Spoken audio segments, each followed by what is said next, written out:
New জার্সির Atlantic city high স্কুলের graduation অনুষ্ঠানে এবারও বাংলাদেশি বংশোদ্ভূত শিক্ষার্থীরা দেখিয়েছে উজ্জ্বল সাফল্য। সেরা 10-এ জায়গা করে নেয়া একাধিক বাংলাদেশি শিক্ষার্থী কেবল পরিবার নয়, গর্বিত করেছে গোটা কমিউনিটিকে। প্রতিনিধি সুব্রত চৌধুরী জানান, 23 জুন আটলান্টিক সিটির ঐতিহাসিক জিম হুইলান বোর্ড ওয়াক হলে অনুষ্ঠিত হয় আটলান্টিক সিটি হাই স্কুলের দ্বাদশ শ্রেণীর গ্র্যাজুয়েশন অনুষ্ঠান। প্রায় 4 শতাধিক শিক্ষার্থীর সঙ্গে অংশ নেয় অনেক বাংলাদেশি শিক্ষার্থীও।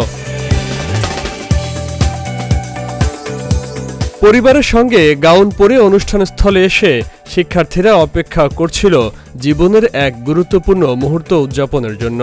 চোখে মুখে তাদের ছিল আত্মবিশ্বাস আর আনন্দের ঝিলিক।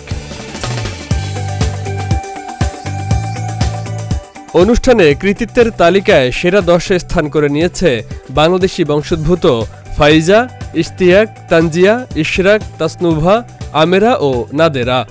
পূর্বসূরিদের ধারাবাহিকতায় এবারও বাংলাদেশি শিক্ষার্থীরা তাদের মেধা ও পরিশ্রমের প্রমাণ দিয়েছে। অনুষ্ঠানে ছিলেন স্কুলের ভারপ্রাপ্ত অধ্যক্ষ Donald Harris, mayor মার্টি small, superintendent doctor লা কোয়েটা স্মল এবং স্কুল বোর্ড সদস্য সুব্রত চৌধুরী সহ স্থানীয় গণ্যমান্য ব্যক্তিরা।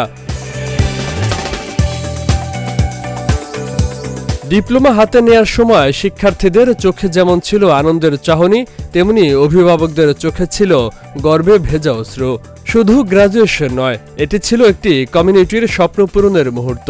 আগামী দিনেও বাংলাদেশি শিক্ষার্থীরা এভাবেই সামনে এগিয়ে যাবে, এই প্রত্যাশাই সবার।